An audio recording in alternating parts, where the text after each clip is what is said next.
So thanks for watching the video.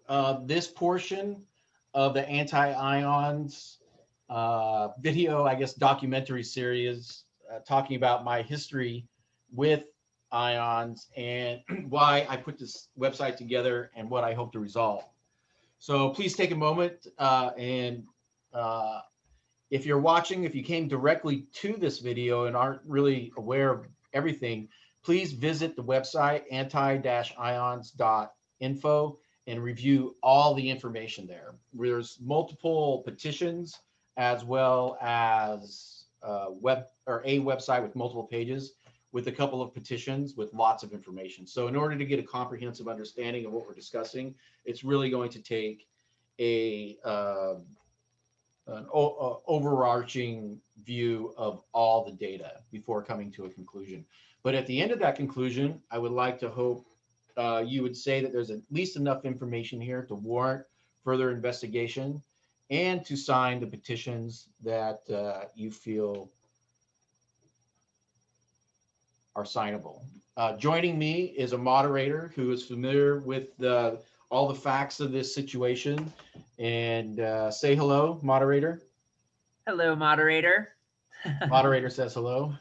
So the moderator will be joining us from time to time, just maintaining comprehensive flow of storyline, I guess you could call it. And feel free to pipe in whenever you want if I'm jumping around or if you think I should focus on and expand on an area. Okay, so this video is about Dean Radin, PhD, Dr. Dean. And he is currently, I believe his full title is Director of Research or Chief Scientist at the Institute of Noetic Sciences, or otherwise I'd like to call him King of the Psychic Freaks. And at the end of this, I think you're going to agree with me why I say that.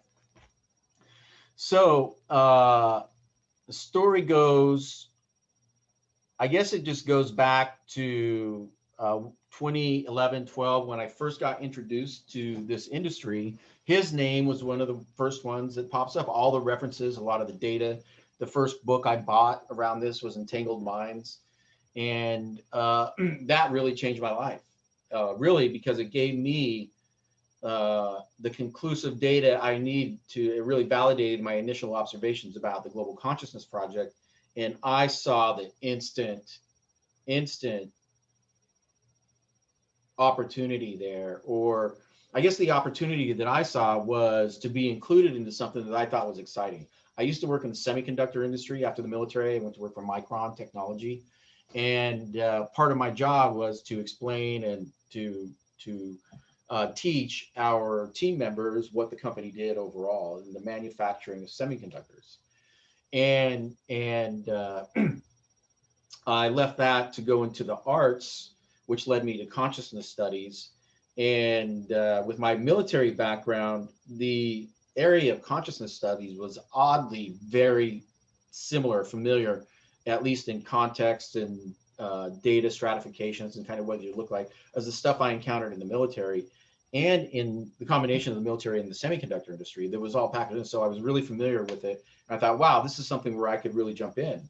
And even though I have a bachelor's degree in business, my military credentials in the engineering are pretty significant in applied physics, because I'm a certified power plant operator, as well as a fully qualified surface warfare specialist with the Navy. And what that meant is that I have a comprehensive understanding of the entire operation of a U.S. Navy warship. In particular, where I did this was the USS Knox, which is a fast frigate stationed in Japan, Yokosuka. And my first tour, within a year, I went out on a tour. Our first tour was to the Gulf, to Persian Gulf. And I achieved my full surface warfare qualification on that first tour. And I have some kitten issues down here, so I might feel a little distracted.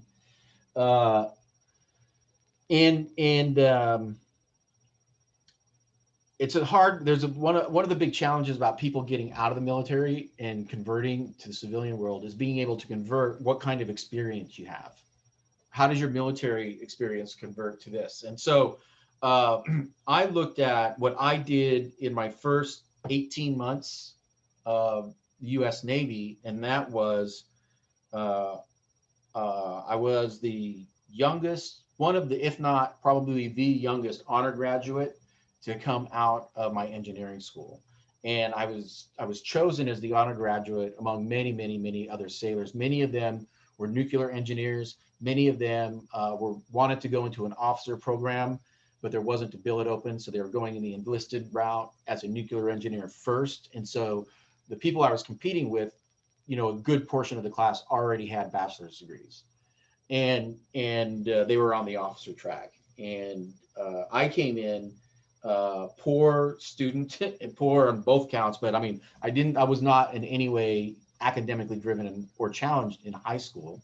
So I was being chosen as the honor grad. Nobody was more surprised than me that I was even capable of that. And but what that did allow me to, it gave me confidence in my sort of intellectual ability and kind of got me addicted to learning. Like, wow, I'm actually smart, and I'm smarter than all of these guys who are much more experienced. And there was like, if I had just met these people on the street, I would have considered them adults, and I was literally just barely a kid, 18 years old, because I went active duty 6 weeks after I turned 18. And so you combine that with the fact that, and having that qualification led me to, when I reported to the ship, when I got this qualification of surface warfare, it wasn't I didn't have either the experience or the rank to actually get it. I was an advanced rank. I got accelerated rank because of the program I was in. I was an advanced engineering accelerated fast track program. And if it wasn't for that, they would have just said, no, wait another, you can try it on the next tour. But because I had that, they said, okay, you can do it. You can try it. And I was an E4. The minimum requirements, you had to be an E5 with 2 years of sea duty, not active duty, but sea duty, before you could even attempt it. I was an E4 with less than a year of sea duty. And so I didn't have the experience, but what I didn't have on the experience, I made up for on the academic side. And so I achieved the thing, had a special award ceremony just for me and my running mate that did it. I partnered up with somebody. I could have never done it alone. There is no way we could have done that much work by myself, being that motivated. So that one of the key lessons I learned there was buddy up with somebody smarter and more experienced than you in other areas.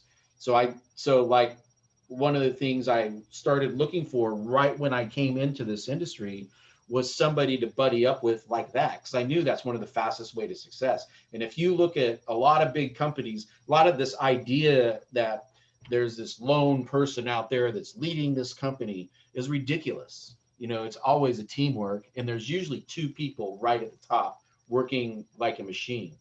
And I think that's the relationship I have with my research partner now. But that's what I was looking for the whole time. And I was hoping like Adam would be it. And then I thought Mikey might be it. Nope, on both accounts. And then I thought Dean might be it. No, not that either. And so on the equivalent side, it's kind of difficult to say exactly, if you wanted to draw a parallel about my engineering qualifications and what being a surface warfare means. It's not calculating a trajectory on a paper. It's actually being in a room with all the pressure and all that, looking at the equipment and actually knowing how it works and having the intuitive experience of the response times and mechanisms and all of that. So it's an art form in itself, military science. And so I kind of, it's probably not the same, but it certainly wasn't on the academic side, but on the work side, far more hours I plowed into doing that than a bachelor's degree. And I know this because I have a bachelor's degree as well, just separately from that. And so I kind of imagine somebody went to a 4-year school, maybe even a technical school that was going to go 4 years, but they knocked out everything in like a year and a half, and they graduated like a year and a half. That is kind of a good equivalence. Does that sound fair to you, moderator? Yeah, definitely. I think that's a good summary. Okay, so when we go into discussing why I think this is important is when we go into discussing what we're going to discuss here, in particular with Dean Radin, I am not just some wingnut walking off the street who read a book and had a dream, and now I believe I have the key to the universe and a unified theory of everything. Because those people are out there everywhere, and that's kind of the psychic freaks I heard that I'm kind of referring to, those types of people. And we cross those types of people. I'm getting some tinnitus in my left ear right now. We cross those people, cross paths with these people all the time. And I'm sure other people in every aspect of society views us as possibly that as well upon first glance. Like anybody that meditates or is into spirituality can often just be thrown into that category. So I realize that. But what we're talking about, the science that we're talking about, the experiments that I've done is not based on woo-woo science or psi research or psychic anything. What I am doing is research based on what I know about advanced military science, encryption, sound wave theory, sonar, radar, those kind of things. Uh, that is my foundation is based upon that. The fact that it is also related to spirituality and that comes in is a secondary and very important component, but is purely secondary. My research, our research, our data, our experiments, they could be held and analyzed from anybody associated with advanced military research. They would be very interested in this, and I can stand by, and I have a data scientist on the team as a co-founder who can validate the data and experiments and dumb it down to the PhD level for all of the people that need that. So uh, at some point along the line, I actually got connected with Dean Radin. I don't know why. I think right when I first came in, oh, that's right. Right when I first discovered S.C.R.E.A.M and all of these people associated with the consciousness community all led back to the same place, IONS, right? So within the consciousness community and research community, they're like the king of the hill. And Dean is the king. He sits at the top of the science world and can basically become an advisor on somebody's project, little pet project, and they get the funding. But if he doesn't become an advisor on the project, then it must not be any good. That's the perception of people out there. And I saw that at the beginning, which is why at the beginning, when I looked at the cool stuff IONS was doing in relation to the Global Consciousness Project, and the fact that they were founded by a US Navy veteran. He was a former test pilot with the Navy and then went on to NASA and was one of the 7 people who have actually walked on the moon.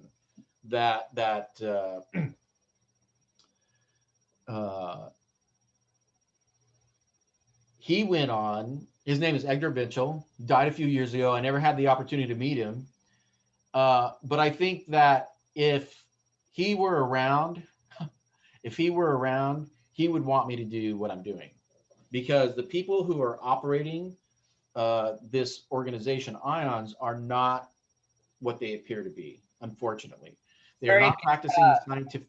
Pardon me. sorry if you said this already. To clarify, Edgar Mitchell was a military vet. Is that correct? Yeah, U.S. Navy test pilot. And I don't even know what his. I think he got up to either captain, commander, something like that. I never even really looked. And and had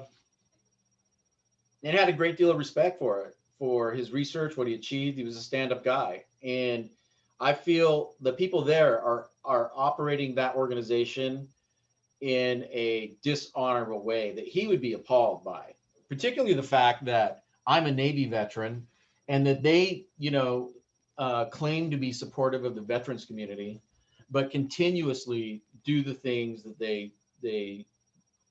that appears. And I'm sure there's what we're talking about here is like a snowball effect. So I don't believe that Dean Radin was actively, he wasn't even aware of what Adam Curry was doing or what Mikey was doing. These are all independent observations, right?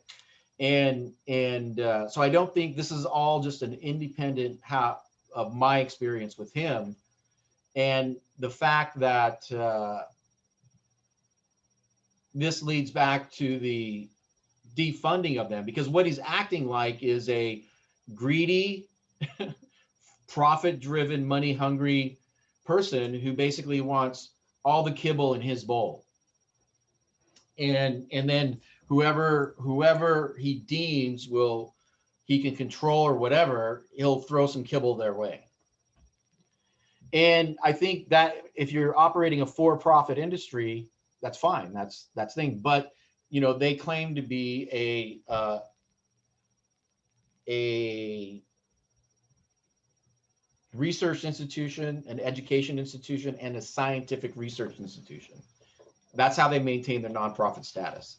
So and the moderator has a science background. So in my estimate of how, maybe this is naive, but scientists have an ethical requirement to look at data, even if it conflicts with you, to at least look at it and consider it. And that if you're part of a science research project that you're getting paid for, in particular a nonprofit, where you have a mission and you have to follow that. If you don't follow the mission, you're not deserving of the nonprofit status, right? And so by completely systematically eliminating any aspect of research just because you somehow feel threatened by it is a corruption of the scientific method, and possibly worse. Would you agree with that, moderator? Scientists have an obligation to look at data that does not directly fit their model, yes. But can you clarify the connection between the nonprofit status and and that again? Oh, it's just that I think there's you have an ethical requirement if you claim you're a scientist to look at stuff. If somebody says, if you're trying to discover, let's just say reverse air, I just made that up. You're trying to discover reverse air, and you're part of a group that's looking for reverse air, and you got a bunch of reverse air engineers out there looking for reverse air, and that's what your stated purpose is. And then some young whippersnapper comes out and says, hey, I figured out this reverse air thing because my dad is a inverse thing and gave me some weird inspiration. And then you looked at what they said and he was right. He discovered reverse air, right? Don't you have an obligation to embrace that and engage in a dialogue discussion, even if there's just one or two things that's wrong with it? Or do you say, oh, thanks for your stuff, now go away, we're not interested in your ideas? Well, I certainly would not do that second thing. Right. And so the reason why I said it started with a nonprofit is because I think we have a moral obligation to do it, but that's not a legal obligation. You can't hit somebody. And what they are mostly interested, from what I see, they're more interested in money and donations and that than doing good in the world. They're willing to do a little bit of good and they ignore a lot of the bad and just maintain their ebb and flow is what they're about, right? And if you're a private institution, that's fine. But if you're a nonprofit, you have the luxury of nonprofit status. People can donate, get tax deductions, right? But you have a legal requirement to maintain your charter, and that is to be exactly what you say you're going to be. So if you claim that you are a scientific organization, you have to be practicing the scientific method, and to corrupt that, to systemically eliminate that for the express purpose of either getting more funding. That means you're you're getting more funding under false pretenses. So where I see this is they're claiming, in particular, Dean with all of his books, all of the things, they're claiming that this consciousness thing is a huge mystery, and that these random event generators, they have this psychokinetic somehow connected to effect, and that they're selling tickets to people and memberships and all this stuff, and they're confusing tons of other scientists with this gobbledygook, saying, oh well, you know, we tried everything and we just don't know, there's nobody. It's like, imagine you were in the classroom and the professor thinks he is tricking the class with like this super smart hard question, right? And ask the class, okay, class, what's the answer to this question? And then you're in the back and you know the answer, and he knows you know the answer, but he wasn't expecting you to be there, right? Because he was just expecting his regular class, but for some reason you showed up to the class and you're in the back saying, hey, I know the answer. And he's like, class, nobody, okay, I guess it's still a mystery. Here, take another class, right? And you're like, hey, I know the answer. And you're like, well, we're not really interested in your answer. The only answers we want are from the questions that we ask, right? Any other questions we're not really interested in. So that's kind of their Dean's sort of approach to science is to do that. And so he's misleading his entire constituency. He's misleading his funders. And the reason I say that, now, if he was just a Facebook friend and I could understand how I could get lost in the shuffle, right? But that's not what we're talking about. We're talking about face-to-face contact and verifiable data that shows that he's doing this. So since 2016, he has known that a model of consciousness exists, because I told him that to his face. And I told him he was the inspiration for the Azoth pyramid and AIM, which is this device back here, which is a consciousness sensor built on his data. So all of his research supports my hypothesis around the mind-matter interaction. And I published it.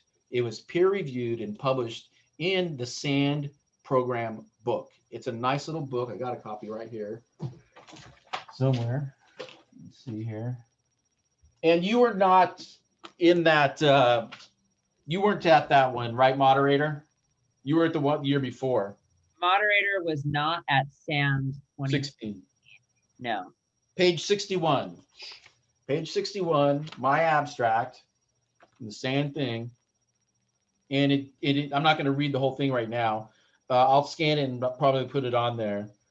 But this combined with the posters that were on view. Now, maybe somebody might argue with this, and to them, I would just say to fuck off. I don't see it that way. And that is, they might say the posters don't count because they didn't publish the posters in the book. But I would say that's ridiculous because I was given a session there to reinforce what was in the abstract. So that's why if you go to academia.edu, also I should post, I don't have everything, that all the stuff that I've recently done is going to go there too, but on academia.edu, I have published or posted there, which you can download for free, the posters. And inside the posters, you can look at the model, combine it with everything else, the video presentations, photographs, explanations, and you will see there, though, that we use the phrase anthromermeration and spatial relativity in the context of consciousness affecting the material plane with a testable model, validatable data, real data. I'm not talking about an idea that abstracts and works in an abstract sense. So now the Science and Non-Duality Conference is one of the more prestigious conferences within the consciousness community. And in this particular year, Deepak Chopra, I believe, was the keynote speaker, and J.P. Sears was there as well as one of the keynote presenters. And can I jump in for 1 second? Sure. Okay, so sorry, when you say you have a model, a testable model of consciousness, are you saying that it solves and answers every question that's out there? It is not a theory of everything, but by no Okay. means. What Yes. it is, and how, I mean, that's a good question, because how this is description, why this model is specifically different than everybody else, because it's the description of a physical operation. It answers the question of, here's a device, why does it behave the way it does? And that's really it. Like when you get, when you, so like another, somebody else in the system who came at it from, let's say, the philosophy side, or somebody who had a physics and philosophy interest, which I think they're the same thing really.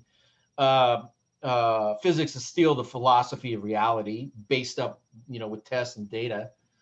But I lost my train of thought.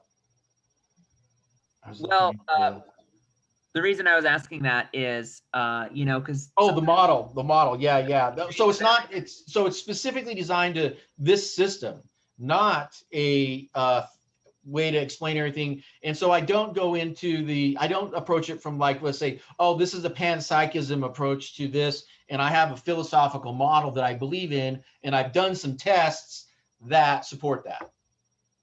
That's your typical scientific approach, I think, to consciousness. Yes or no?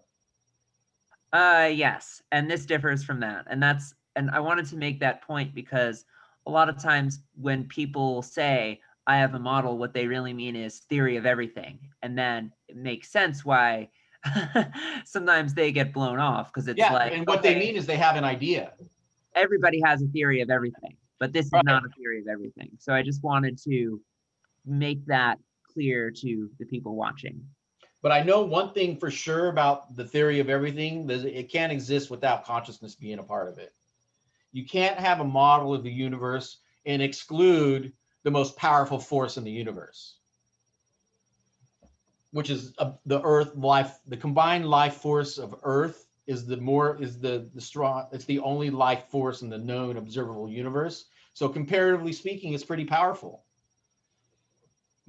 And that leads me to the question I got on my posters: if E equals mc squared, what is E if m is me? What is my mass? And so I have so Dean Radin was actually giving the keynote address on the opening night of this 2016 conference. And it was a lot of we it was not an easy thing to accomplish.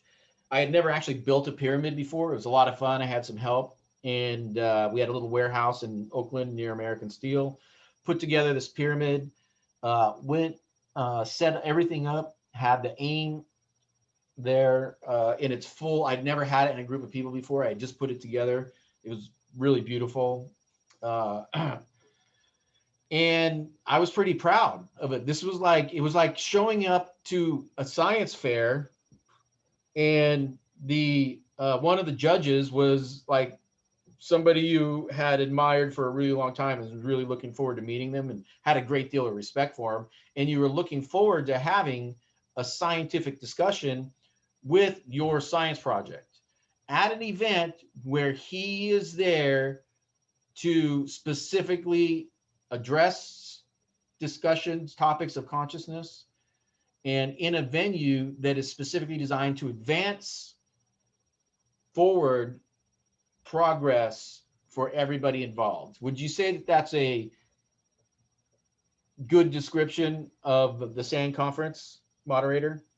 Well, I would say that's a good description of any academic conference. That is really what conferences are for, and For the betterment of them all.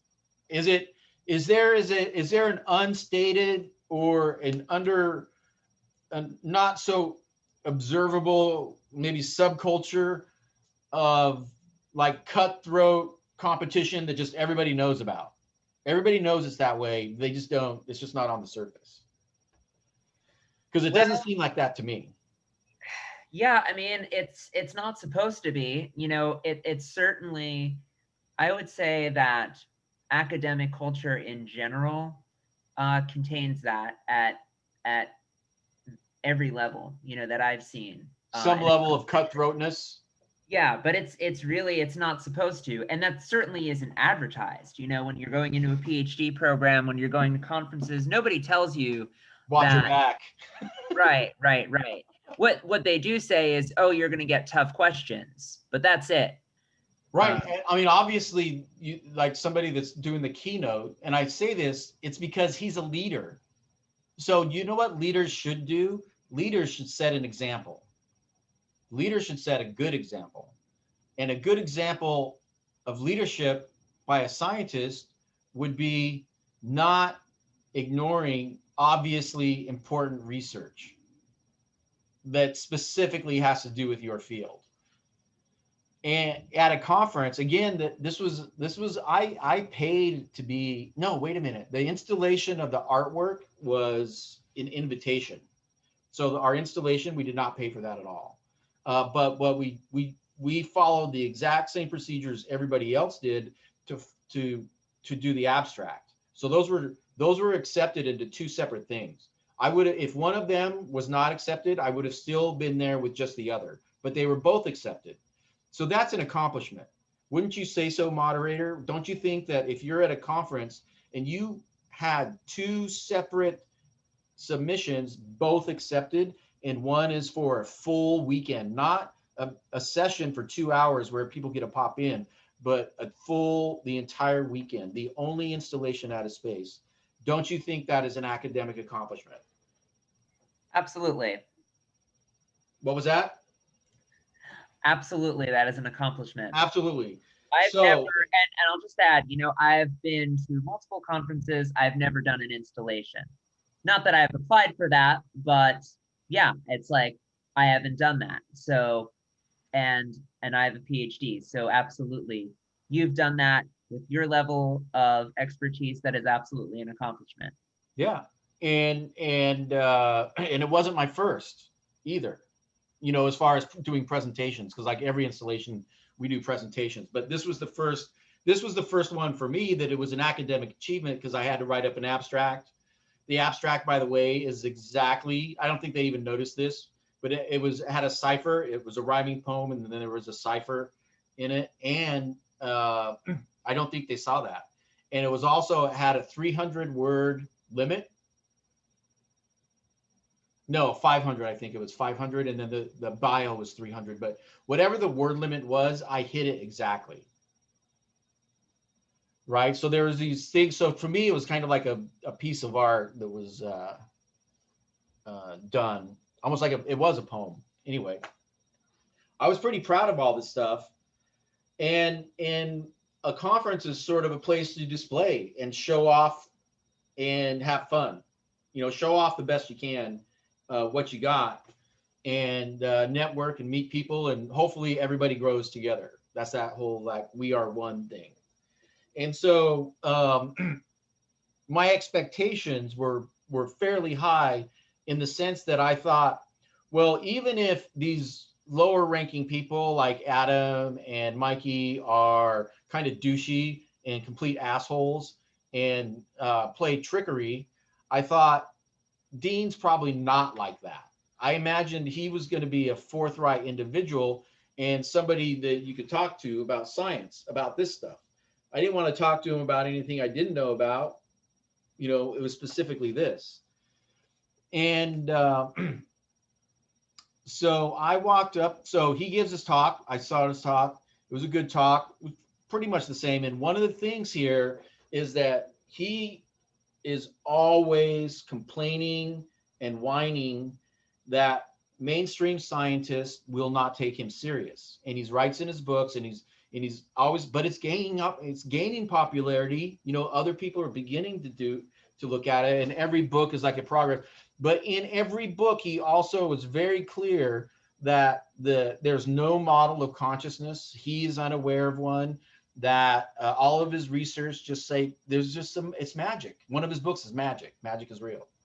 And so he's like he's just like he's wielding the fog, and being the fog light. Follow me, but it's still dense fog. There's no chance of it coming out, and we're going to be in this fog for a while. we're going to need a lot more funding to do some more research before the fog clears and we can really see where we're going. And so that's what I was expecting as a conversation where the fog would clear a little bit, and I'd be like, finally, I'm finally meeting somebody. I'm finally at a tier of peers, you know, and so after his talk, it's like a Friday, still early. It's not late at all, and he's leaving. So I just left at the same time. I'm like, hey, Dean, you got a minute? And said, hey, my name's Leo. We're connected on Facebook, but we never really chat. But I laid out. I got a poster session downstairs, and I have a 10-foot tall installation that was inspired by your work mostly. And I've developed a model and a testable methodology that definitively explains to people who are non-believers, who don't feel that mind can affect matter and stuff, that they have experience with this. Now, we had just started showing this, and we already knew it was, I had no idea how powerful it was, but we already had seen it working. So we saw what was happening, but it was still fresh in my, this was our first big show with this. And the sun had just gone down, and it looks like a blinky light spaceship, you know, pyramid, very much like this, except a person sits inside, puts on glasses and a headset, blinky lights, puts them in a meditative state, and we can measure that, we can see it, and the model. When I say model, also, it is the entanglement model that shows that when you have an event where one of these devices or an array of these devices are there and people come up to it, that entanglement happens and is present even when they leave. And my hypothesis included, if that is correct, then we should see a continuous, if you're doing something consistent, you should see a continuous increase to that, which would result in a trend, a measurable trend. And I wasn't sure about the exact mechanism. I hadn't thought of anthomurmuration fully thought out at that point yet. Elements of it, and that was in the posters. And so I have this model though, and a test. When I say it's testable, it's basically testable by his data. And so like the response that you would expect of something like this would be like, oh, that sounds very cool. Yeah, let's take a look. Where is it? And where it was in between the front door and the parking lot.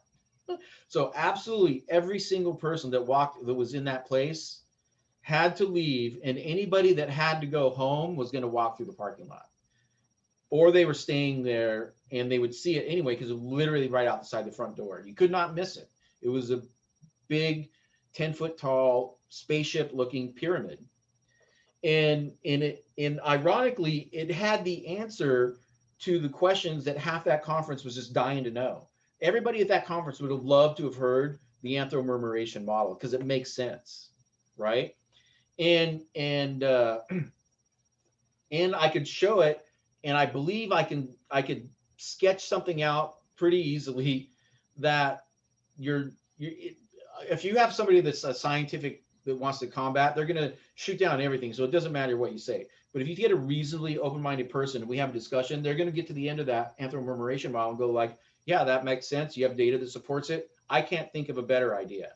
So because of that, I claim that we have the only standing testable model, right, of consciousness. And to me, I really didn't think that was a big deal because when I first thought of this, I figured there had to be lots of other models out there. I was really looking for just for this, for that. But then I found out there weren't really a lot of competing models. You know, they didn't have an idea, but there also were not any other competing. Yeah, I didn't realize that really until I got into this, going to do presentations at all of this time. And by this time, we had done one maker fair and saw the response. So we knew that people they love this.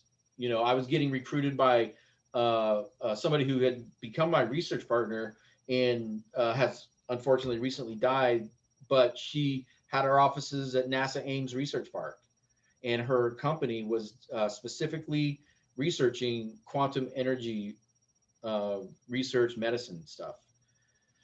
And our team actually stayed during this conference, the 2016 conference. Our team slept at NASA Ames on the in the hotel there. So it was kind of cool. It was like, hey, we're building a spaceship and we're sleeping on NASA's hotel. So that was a lot of fun. And but when I approached Dean, it's like, hey, I got this thing right outside. I was expecting at the very least, yeah, I'll swing by on the way out. But no, he's like, oh, we talk. And the first thing he says to me, which I come now to, this is a total cop out. So this is something that all scientists, if you want to know if you're talking to a closed-minded person or an open-minded person, if they answer with this, it's a closed-minded person. And that is, I said, hey, I've got an installation. I'm doing a poster session. This specifically has to do with, why don't you come out and take a look, and I can show you. You know, you're invited, and you and I invited him to go under and try it out. And his response was, which is not what I even asked him. I asked him if he wanted to come out and take a look at this, and I got this. His only response was, have you been published? And I'm like, what does that have to do with anything? Have I been published? And he's like, well, have you been published? I generally like look at peer reviewed stuff. I'm like, yeah, I've been published. I've been published in this conference that I was just peer reviewed by the conference that you just gave a talk at. That's where I've been published, right? And he basically blew me off. He's like, no, don't want to even look. So he said no to me right to my face that he did not want to look at this, even though that he had to pass by me just to get out. So he would not even walk and take 5 minutes or 2 minutes or 1 minute to look at something that I just told him to his face could greatly aid all of science, humanity. Not that it's going to like overnight change everything or anything like that, but the understanding of this technology would be a benefit to anybody who wants to meditate and that has difficulty. This gives this greater understanding of consciousness and at least a place to start. And it doesn't, because there are no other competing models, it doesn't really step on anybody else's foot. Everybody else is free to do their thing. Now, why I think he's responding to this, because he has a vested interest. He's probably got dozens of like applications for funding, all vested in doing more experiments with this technology in order to find a model, in order to explain what it has and harness the power, which we have right now. Right behind me, one of the most powerful computers in the world. I have more RNGs operating in this room probably than any other room on the planet, probably more than any other single consciousness researcher has ever worked at once in one space. I think the closest thing to it is the Global Consciousness Project, and it's got about the same number. And so I had displayed something that he had expressly written about in his books, talked about in his talks, and I'm sure it's in all their funding stuff as well, but they say they're expressly looking for a model. So if I come up and say, here's a model, and it meets all your requirements, it meets all the requirements that you're expecting the rest of the scientific community to give to you, but now we find out you are not willing to give to any other scientific community. And there's a name for this. Moderator, can you guess what name I have in mind? Let me stop. PhD, in this case, stands for pretentious, hypocritical, drivel. And that's from that, at that point, I realized that's what he was spewing. And he was practicing the absolute highest level of hypocrisy I could imagine. And that's when he stepped off the logic train and, in my mind, stopped being a scientist and really became a propagandist for his pet theories and his pet projects and his pet people that they all like to keep their little psychic echo chamber going along, propagating this mystery when they know it could no longer be a mystery. But the thing is this is speculation from my point on why somebody would do this, and that is people who have been funding them are going to say, well, they're in the Bay Area, they're doing all this stuff. Where were you? Why didn't you figure this out? Why aren't they working with you? And then the other question is, they would look at us and what we've achieved with the few resources that we have and the thousands of people we've been able to reach with this stuff, completely unchallenged, I would like to just say. So it's not like I would show up to an event and there was an IONS booth with a really cool thing going on and we were competing against each other. That did not happen ever, you know. And I do have an ION story for that, but that's going to be when we get down to Claire LeChance. So, so that was in 2016. It is now 2020. So that's 4 years that we know he has done that. He has known that there's been this model. But what that model was, it was testable and you could look at it, but you would kind of have to have the prerequisite understanding of why it's important. So like Dean would have been principal and key in looking at it and realizing the power of what we had. And so I feel like everybody lost in that scenario, because he could have got an immense amount of funding. If he would have seen that and said, hey, this should be an IONS project, he would have gotten millions in funding. Question. Do you believe that, so you mentioned that being able to have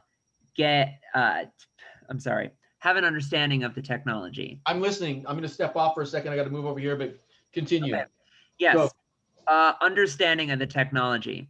Do you believe someone could get an understanding of the technology simply by reading a peer-reviewed publication and not by directly experiencing it? Well, no. I don't think that's possible. I don't think that's possible because it is an experience. You have to see it. It's like that subtlety. You have to feel it. So I believe if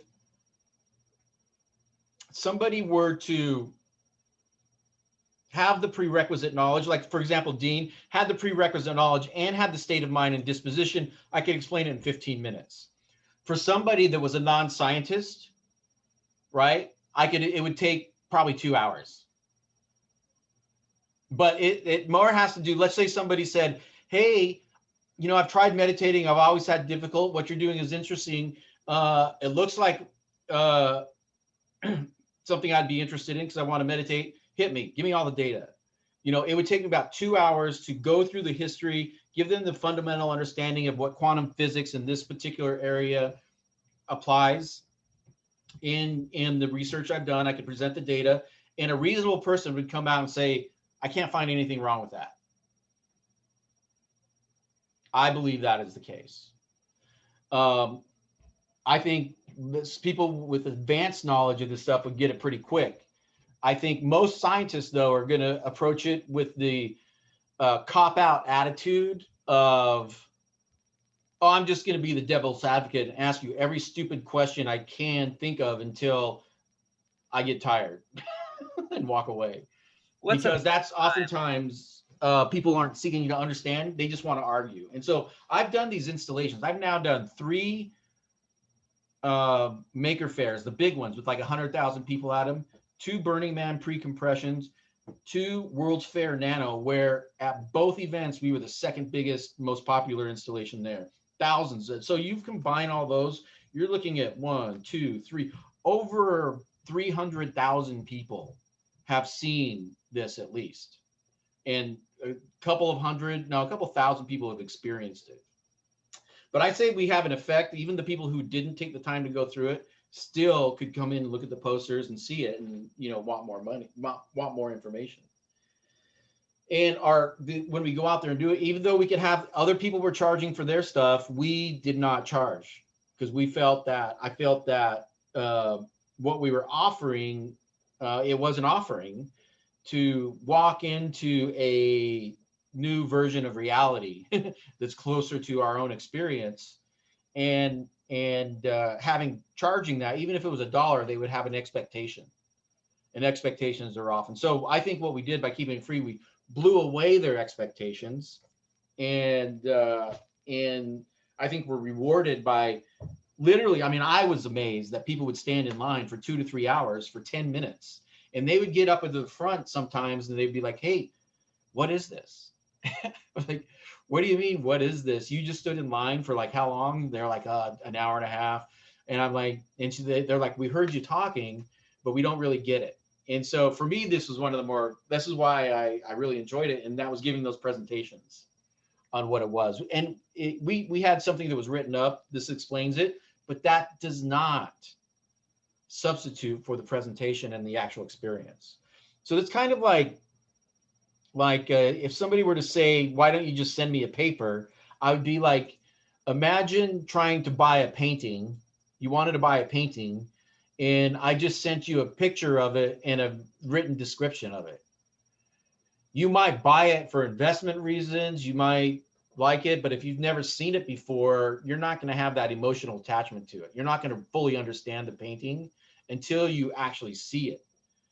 But if you happen to be walking by an art gallery, going to an art gallery, and you see a painting you really like, and there's a person there that is very knowledgeable and gives you a world-class presentation. If it's a $30,000 presentation, then or if it's a $30,000 painting, then you just got a $30,000 painting presentation, you know? And so I think this technology is kind of like that, in that there are elements you can look at it, but until you take the time to really experience it, it's all going to be academic, you know. And a lot of the, I think a problem with a lot, there should be separate categories, and that is on the models and sciences, like stuff that exists and then can be testable. Those people get their own area. And then the speculative ideas that cannot be tested, they get their own area. And that would be a much bigger area, by the way. Oops. And because ours is often, people will try to compare what we're doing with an idea that doesn't exist in the real world. And we're like, no, this is we're talking about a physical description of a thing, and they want to argue about something else. I'll give you an example. Somebody walked up and looked at the posters. This was at an event, lots of people, you know, a big line. And I try to give my attention to the people who are standing in line, right? And then the crowd, the rest of the crew will talk to everybody else. And if I'm not, then if I'm not there, whoever else is the most knowledgeable talks to whoever's next in line, because that's when they're the most excited. And what we're trying to do is give them a really strong entanglement with the project right before they go in. So they put on the glasses, they just learned what it's all about, you know, and that's why we were able to get so strong of entanglement in those. So when I went to Dean, it wasn't just like, oh, I've got an idea, or here's a piece of paper, because most of what they're used to is like, oh, here's a piece of paper, peer-reviewed stuff, and no experiments, or some experiments that are really controlled and boring, and you can read about them. But if you were to show that to somebody else, it would mean nothing. It would mean nothing. It was like, that's not an experience. That's not. And so part of my research when I came on, I looked at all the research that's done. I came to the same conclusion Dean had in his book, and that is, if there's something to this, then it's worth exploring. If there's not something to this, then this is one of the most orchestrated conspiracies I've ever seen for no reason. You know, nobody conspires to do things to get ridiculed. And so, and that's what these people, anybody in this field is going to open themselves up to a great deal of ridicule right out of the gate. And so with Dean, when I approached him, it wasn't just him not wanting to go outside. It was all of that, what I just described happening at once. It's like, what a big giant WTF, you know? And the realization that like this is going to be a much more bumpy road than I thought. And but for him in particular, that was just the beginning, because you could even write it off as like, okay, well, how important is he? Remember, this is my first conference. How I can do this without him. Later on, I found every single person I talked to that's in the consciousness stuff is connected to Dean somehow. And that I've had a number of people contact me or almost become part of their project that Dean was on, and then at the last minute, everything just fell through.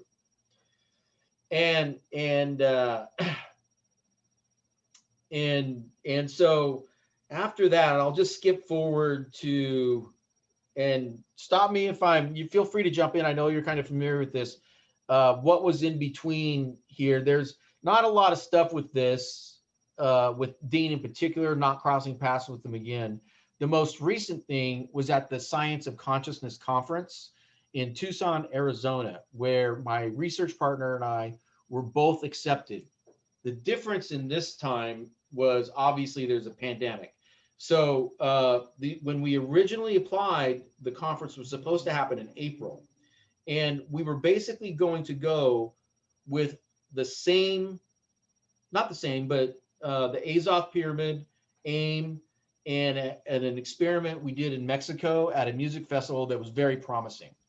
It was a great experiment, validated all of our stuff so far. So we were excited to drive to Mexico and build a pyramid. That was our plan, to build a pyramid in not Mexico, but Arizona, the Science of Consciousness. With Stuart Hameroff as the head person, who's sort of ringleader there, and somebody I'd not crossed paths with in the past.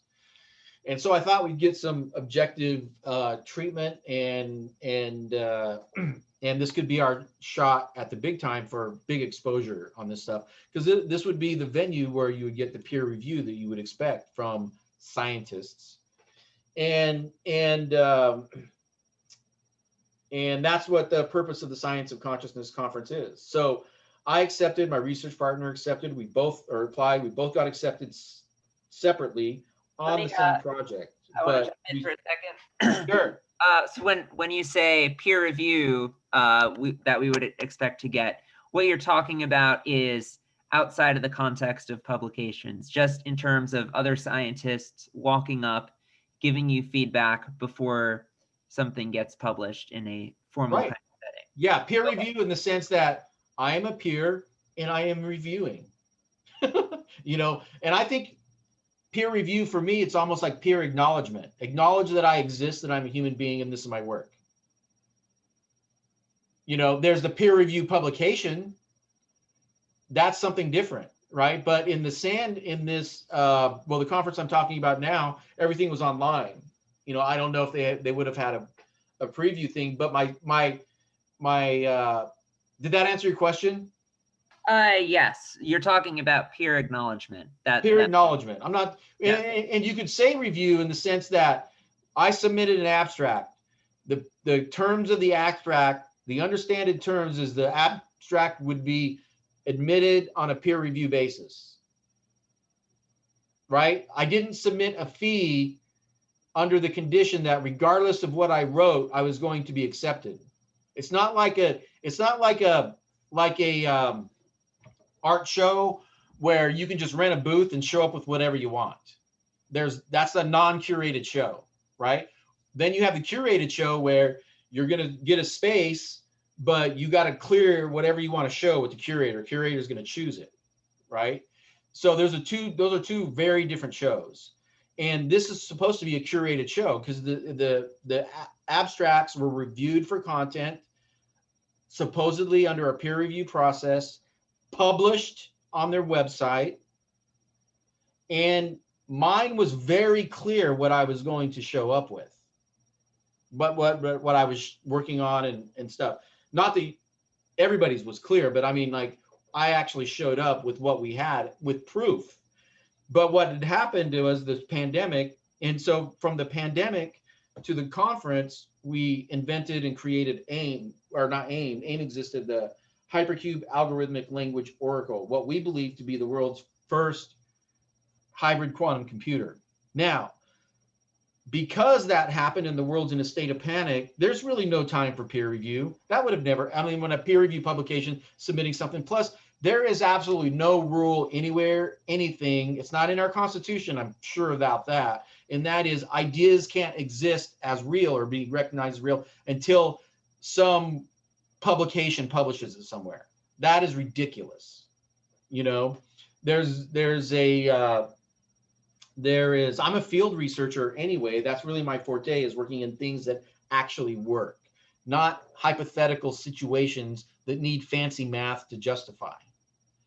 You know, any mathematics that's going to come out of this will simply be describing what this is, or uh, projecting what the model is based on the data we have, what we believe it would be in further experiments, testing and refining the model. And so And so I thought it was a pretty big deal. We did a press release. We sent it out just to. That's another peer review publication. We went through one of the best press release services, and they have a fake news processor, and so we passed their science. Clear. Not that that's peer review signed by PhDs or anything, but it passed the bullshit test for the public. And so you can Google, if you Google hybrid quantum computer, Leo Madrid, my partner, Danny Caputi, our names, then you'll find the press releases out there.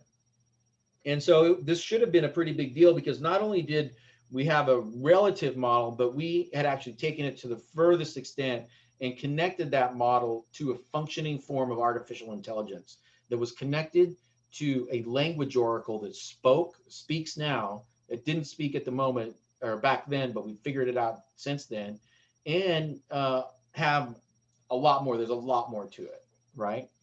And so I believe that if we come out of IONS, or if we come out of any other Ivy League school, let's say, or accredited organization, this would be front page news everywhere, what we've accomplished. But because we're not, we got completely squashed. And so at the TSC conference, it just happened that Dean Radin was speaking at this one. And they were giving a talk on inclusiveness, I believe it was, but it was just the same things they're all talking about: community, love, embracement, diversity. We're all one. We're doing science. We're doing exciting things. Send us money. Send us your donations. Take a course, buy a book, and join us. You know, that's the repeated message you get over and over and over again. And so I went into the chat and said something to the effect of, I don't even know if I have screenshots, maybe we do, but I had my research partner. I'm sure if it ever came down to it, the TSC's got a record of this, because this all happened within Zoom. I went in and asked a question after their talk, Q&A, and asked them, hey, we're here with we've had some groundbreaking science, and they just talked about how they're looking for groundbreaking science. And I asked, how can we bring it to your attention or otherwise collaborate? And the answer was, we can't. And the answer was, well, have you been peer reviewed? I'm like, yeah, we've been peer reviewed here. Again, and it was kind of just the same thing. And they're like, well, Dean says, like, well, I probably read 40 peer reviewed papers a week, and I just don't have the time, which to me that is the most ridiculous thing. That is a total cop out. Instead of just saying whatever it is that's behind this, they come up with this question, this phrase of, it's delay tactics, you know, pushing me away, pushing me away, pushing me away, but knowing full well that it would be very easy to look at our stuff and absorb it in some way. So what I believe happened, I don't know this is true, but this is part of the purpose of this, is because I want a formal investigation, because if what I'm about to describe did happen, this would fall under the criminal activity called racketeering, if this is what I'm about to describe is happening. Not to just mention that the sheer stupidity of turning away scientists who have done obviously a lot of effort and work to be at a conference, And considering the world is in a state of disarray, I think that I would, even if somebody I'd crossed paths with in the past and didn't necessarily like, if they came back to me during a big crisis and said, "Hey, I've got something new to take a look at," unless there was if there was a specific reason why I shouldn't, I would even like say, "Hey, let's let whatever our differences were in the past, let's just let bygones be bygones and see if we can help save the world together." That would be hopefully my uh, approach to it. And so went on to the website, asked them, do we do, and they just nothing but excuses. Nope, nope, nope, nope, nope, not. And they're what it came down to was go get peer reviewed somewhere. Not interested in scientific breakthroughs, not interested in community or collaboration if it included me. And so I believe what happened is after that conversation, Dean most likely contacted Stewart, and P.e.a.c.e told him whatever it is, whatever is keeping him from addressing me like a human being, he told Stewart the same thing, because Stewart has just totally cut us off right after that. That was the last. We'll get into that in some of the other videos, but that's what I believe happened at TSC. And so if you look at that, those are two instances of Dean Radin, the chief scientist, nonetheless, the leader of the Institute of New Science, specifically avoiding the same science and 4 years apart, claiming the same. Now, being a wingnut, showing up in that first year, I could almost forgive that. But there was 4 years in between of me doing the same thing, not giving up. How many people do you think started in consciousness research, wanting to be a consciousness researchers 4 years ago and are still doing it today? Very few. And very few people who call themselves consciousness researchers are really theorists. I don't consider them consciousness researchers. They're theorists and writers, maybe philosophers. Uh, but for me, in order to be a research, you have to be conducting research. And in order for this type of research, consciousness research, there has to be experimentation involved, actual experiments that have data that's measurable. And that should be the discussion that people are having their movements around, or their movements should be around discussions of that, vice versa. And so that's why I believe that because of this, IONS does not deserve their nonprofit status because they're acting like a for-profit company. If they were a for-profit company, would I expect the chief scientist to come over and look at my competing technology that I'm going to destroy his life with and take away his livelihood? No, I wouldn't expect that. But even in the sense of that, there's a sense of fair play. If you go to a business conference and you have, you could have, like, let's say 5 different people doing the same thing, they're not going to go around, and unless somebody was doing up to some shenanigans, they're not going to go around and try to sabotage your work by withholding information or doing unethical things out in the community just because they don't like you. There's got to be something else there. You don't see that kind of hostile competition taking place generally at these things. And so, I'm sorry, go ahead. Can you clarify what you meant by technology that will destroy Dean's life? And I was saying that as in, I was saying that as part, just as an example. It's like let's say let's say you were Windows and it's 1984, and I came up and I was Apple and it's 1984, and I came up to you and I'm like, hey, drop what you're doing and come look at my stuff. I wouldn't do that because we're competing, right? You might invite yourself over to the desk, hey, take a look at my front desk, but I wouldn't invite him into the back room to share everything with him, right? Because if the perspective would be like, oh, I'm going to come over and get you involved in a company or a project that will eventually outcompete your business and put you out of business. That's not what the intent was. So it's not like I was a competing company inviting him to participate in his own demise. That's what I was trying to get at too. Okay, I was understood. bringing him an asset, and that was knowledge and experience. And I had done more work, actual work, than I've seen any other consciousness researcher do, as far as expending not just funds, but time and effort. I haven't seen anybody else do it at this level. And actually have something tangible to say. So at a conference, and another time, if somebody comes at you and says, "Hey, I'm a chief scientist anywhere for anything," and somebody says, "Hey, I showed up with some groundbreaking technology. You want to take a look?" The answer is yes. If you're at a conference and you're giving a talk, that's the purpose of the conference. Now, if you look at it and it's drivel right out the beginning and it's ugly or low quality or it's not what it says, then you give them a minute or two, right?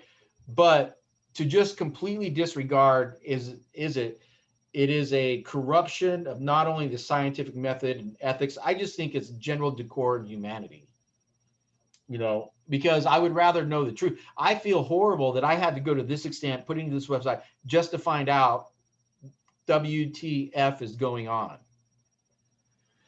And but worse than that, this is real science that could really help a lot of people. So not only are they trying to keep this for themselves, but they wouldn't even know, if we handed it over to them, they wouldn't even know what to do with it.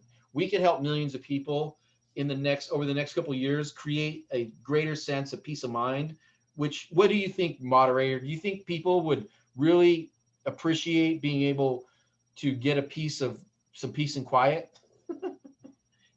Especially right now, absolutely. Yes, right now is when it's needed the most. And so they're not just doing a disservice to me and my team, who's also sitting around going, "Hey, why are they treating us like shit and ignoring our science?" And and so moderator, do you think I need to go into anything more? Because those were the two big things with Dean. To my knowledge, I think you've covered your whole story to what I'm aware. Okay, and plus, so we'll go ahead and wrap this one up, but there are other videos on this website. So please go, I don't know exactly how you found this, but go to anti-ions.info, view all the other videos. I'd like you to ask you to please, sign the petitions. We're not raising any money. We're not asking for funds, but if we can get to like 10,000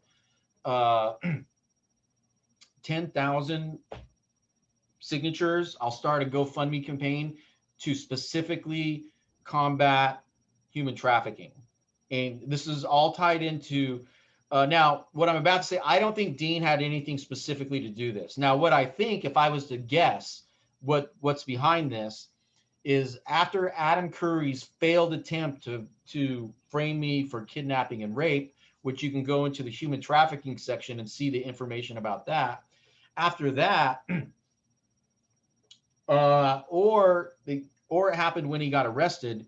They doubled. I'm sure actually it was a little bit of both, but when Alderman got arrested, they doubled down. And basically, I'm guessing what Adam and Mikey collectively have probably slandered me to Dean at such a level that he is terrified to even talk to me, and just doesn't, what it is. So I don't, even though there's human trafficking on this, I don't think Dean had anything to do with that directly. I think he's more of a victim in this, a victim of his own greed. And I only say that because I'm not the only one that has problems with IONS and their approach to science. A lot of other people have this issue as well. And so for those people who are out there, I'd like to ask you to not only sign it yourself, but share this with other people. There are people out there who participated in this project who have never been brought to justice. One's in jail, and one at least I know isn't. And other people could be hurt from this. You never know what's going to happen from doing the byproducts of doing the wrong thing. And sometimes doing the wrong thing is just doing nothing. And so anybody watching this can help. Again, just forward this, share it with anybody, and please review all the information on the rest of the website. That's IONS, anti-ions, anti-ions.info. And then from there, there are links to a few petitions at change.org. And with that, we'll go ahead and end this session.